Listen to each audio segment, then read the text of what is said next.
The world has seen good leaders and it has seen bad leaders. But today we're taking it a step further and looking at the most hated and most loved world leaders the world has seen in the last few years. What better way to start than with someone who made so many bad decisions he recently had to resign? I intend to resign as party leader, as Prime Minister. Justin Trudeau, the former Prime Minister of Canada. Trudeau started out as a fairly loved candidate due to his campaign promises and general feel as a candidate.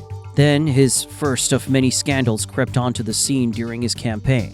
In 2019, a crucial election year, newspapers, blogs, and tabloids suddenly exploded with photos that no one had ever expected to see. Trudeau had been found in his school yearbook dressed in blackface, complete with an Arabian outfit. That I made a mistake when I was younger. Not long after, Trudeau was accused of pressuring his Attorney General to drop corruption charges against a major Canadian corporation. SNC-Lavalin was charged with fraud and corruption after being accused of bribing Libyan government officials with over $48 million between 2001 and 2011. And after allegedly refusing to be pressured, his Attorney General was asked to resign, and she felt it was in connection to her refusal. The question then was whether it was a simple misunderstanding or something much worse. Then came the immigration issues. People flocked in their thousands into Canada in search of a better life. But the result? Most Canadians felt like the quality of their own lives had reduced as housing, food, and other amenities saw price increases and more jobs got filled by people who weren't Canadian. Eventually, all of these incidents built up and led to what would amount to Trudeau's final decision, affecting the lives of millions of Canadians: his resignation. But not all leaders resign. Some get into power and find out just how much people love having them there, and how much they like the power. You see, some leaders rule with policy, others rule with fear. And then there's Nayib Bukele, the self-proclaimed world's coolest dictator. Nayib, the president of El Salvador, was elected as leader of a country that was plagued by gang violence and managed to turn it into one of the safest nations in Latin America. What did it cost? Well, that depends on who you ask, because for years, El Salvador was ranked one of the most dangerous countries in the world. These were brutal gang wars, mass extortion, and even entire neighborhoods ruled by criminals. But Bukele had a solution. He was going to start a full-scale war on crime. He built the largest mega prison in the world, rounded up over 70,000 suspected gang members, deployed military forces to clean up the streets. This resulted in him becoming the most popular man in El Salvador, but human rights activists will tell you that he's simply a dictator in the making. With mass arrests often without trials, curfews and emergency laws implemented without care for rights, and journalists allegedly being silenced for questioning the government, Nayib Bukele seemed to thrive off of the controversy his actions create. When the US government called him out for human rights violations, he fired back with a simple tweet: "Stay out of our business." And the citizens of El Salvador love him for it. The drop in crime rates, boom in tourism, and influx of foreign capital gave the people the hope they hadn't seen in years. For the first time in decades, El Salvador wasn't a country people fled from. It was a country people wanted to return to. From posting controversial tweets and videos on his TikTok to buying over $600 million of Bitcoin, Bukele is a president who leads like a CEO, markets like an influencer, and is willing to play the villain if it means getting results. But the real question remains: is Bukele the future of leadership, or a worrisome sign of what's to come? Luckily for him, however, with the love of his people, he has nothing to worry about. But the next leader on our list couldn't even seem to keep that. Olaf Scholz, the Chancellor of Germany. At first, he had all the makings of a strong leader. He was a technocrat, experienced in finance, and promised stability for Germany. But stability was the last thing Germany got.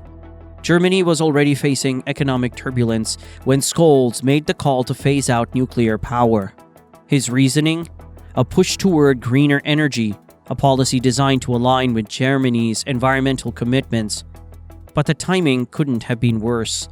The move left Germany scrambling for alternative energy sources And with tensions rising across Europe, electricity prices skyrocketed. For everyday Germans, that meant higher bills, colder homes, and a growing sense that their leader had failed them. Then came the Wirecard fraud case, one of Germany's biggest financial scandals in history. Wirecard was a German payment processing and financial services provider that promised to revolutionize digital payments. But for years, Wirecard had been artificially inflating its financial reports, creating fake revenue and assets to appear much more profitable than it actually was. They used escrow accounts in Asia, where billions of euros supposedly resided. But these accounts turned out to be non-existent, as finance minister at the time Olaf Scholz was responsible for overseeing the German financial regulator BaFin. And instead of investigating Wirecard, BaFin investigated the journalists who were reporting the fraud. The collapse of Wirecard resulted in billions of euros in losses for investors and damaged Germany's reputation as a reliable financial center. And then, Nord Stream 2. The controversial gas pipeline between Germany and Russia was meant to secure energy for years to come. Germany argued that the pipeline was essential for securing its energy supply, especially since it had phased out nuclear and coal power. But the pipeline was also heavily criticized by the United States and several Eastern European countries who argued that it would increase Europe's dependence on Russian gas and give Russia greater political leverage. But Germany is totally controlled by Russia because they were getting from 60 to 70% of their energy from Russia and a new pipeline. And so it became a focal point of geopolitical tensions between Russia and the West. Scholz, like his predecessor Angela Merkel, initially defended the pipeline, but as tensions with Russia escalated, especially during the lead-up to the invasion of Ukraine, Scholz's position became increasingly difficult to maintain. When Russia invaded Ukraine, Scholz halted the Nord Stream 2 certification process, but it was too little too late according to critics. His wavering created an image of indecisiveness, which damaged his credibility on the international stage. The result was a government that looked incompetent in handling financial fraud, weak on energy policy, and indecisive in securing national interests. By the time his coalition government began to crumble, one thing was clear. Scholz wasn't leading Germany anymore, and that was nailed home by the vote of no confidence that led to him being made to step down. And the resultant loss in his attempt for re-election drove the final nail into the coffin. But not all re-election stories end up that way. If Olaf Scholz's leadership was marked by a division and crisis, then our next world leader is defined by one thing: unwavering support, at least from his base. Because you see, Narendra Modi isn't just a politician or a leader, he's a phenomenon. He started life as a tea seller and now leads over 1.4 billion people. Modi was the chief minister of Gujarat before winning 2 consecutive prime minister elections in 2014 and 2019. Most of his base comes from the people's love for his economic and political reforms, but with great power comes great controversy. While his supporters see him as a strong and decisive leader, his critics fear his nationalistic agenda.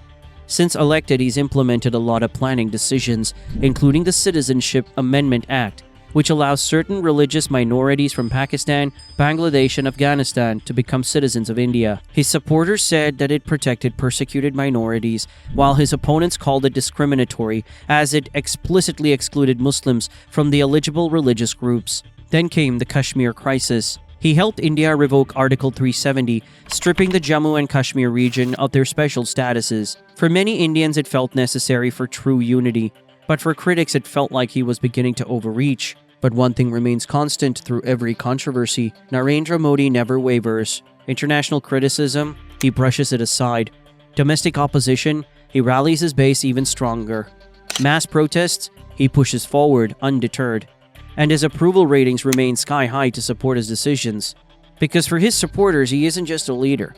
He's a symbol of India's rise on the world stage, and whether the world agrees or not, Modi is shaping India's future on his own terms. But sometimes the critics are right, and a leader is starting to overreach. Take France. They love a revolution. And when the people turn against their leader, history has shown that it is rarely a quiet affair, and rarely without cause. For Emmanuel Macron, what started as a presidency full of hope and optimism quickly unraveled into resentment, protest, and political crisis. It all began with what seemed like a routine policy decision: a fuel tax increase that was meant to encourage environmental responsibility. But for working-class French citizens, it felt like the final straw. Millions of protesters flooded the streets, clashes with police turned violent, and the movement was born, the Yellow Vests. At first, Macron stood firm, refusing to back down, but as the protests grew, his approval ratings plummeted. His response? A mixture of concessions, aggressive policing, and a growing divide between the government and the people. And then it got worse. Macron's second term should have been a chance to rebuild his reputation. Instead, he doubled down on controversial policies. His pension reform proposal, raising the retirement age from 62 to 64, was meant to stabilize France's economy. But the people saw it as a betrayal. To make matters worse, he forced the reform through without a parliamentary vote, a move seen as authoritarian and undemocratic. But his biggest mistake? Not thinking about how people saw his actions. Macron decided to abolish France's wealth tax. This made it seem like he had sided with the rich, while the working class struggled. And so he became a symbol of everything the French people were fighting against. And so while Macron started as a fresh-faced reformer, he ended up as one of the most unpopular leaders in modern French history. The question now is if he can even recover. But while Macron contemplates how he can recover his popularity and the people's trust, another world leader seems to have it in spades. There are reformers, and then there are revolutionaries. Leaders who don't just change the system, they burn it to the ground and build something entirely new. And in Argentina, one man has taken that philosophy to the extreme. Introducing Javier Milei, the president of Argentina. Milei isn't your typical politician. He doesn't do diplomacy.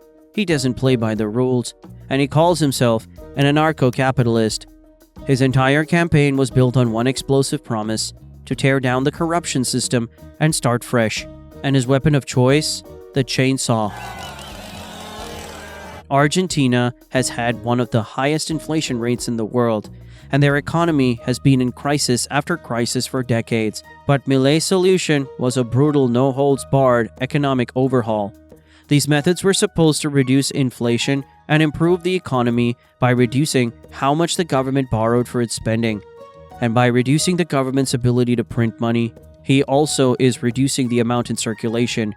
Javier's strategy was seen as an effective, yet a brutal overhaul.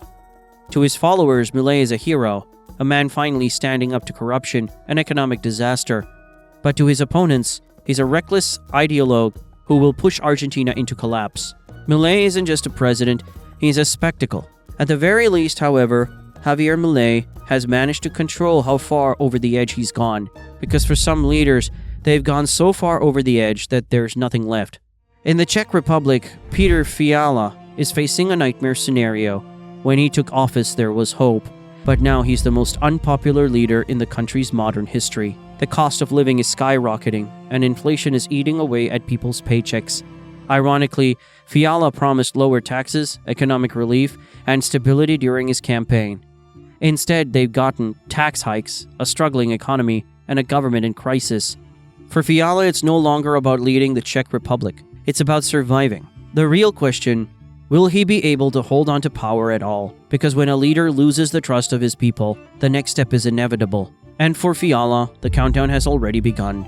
Speaking of countdowns, there is one man who everyone thought was down for the count. For some people, Donald Trump is America's savior, while for others, he's a villain who wants carnage. But love him or hate him, one thing is undeniable: Trump is a political force unlike any other. From the moment he stepped into politics, Trump broke every rule. He didn't speak like a politician, he spoke like a businessman. I just don't want a poor person. Does that make sense? And instead of appealing to moderates, he built a devoted base that would follow him anywhere.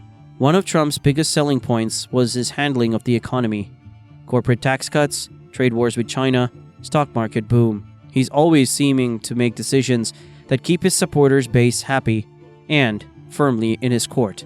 To them, everything is so that they can live a better life. But to his critics, he's helping the rich while leaving the poor behind.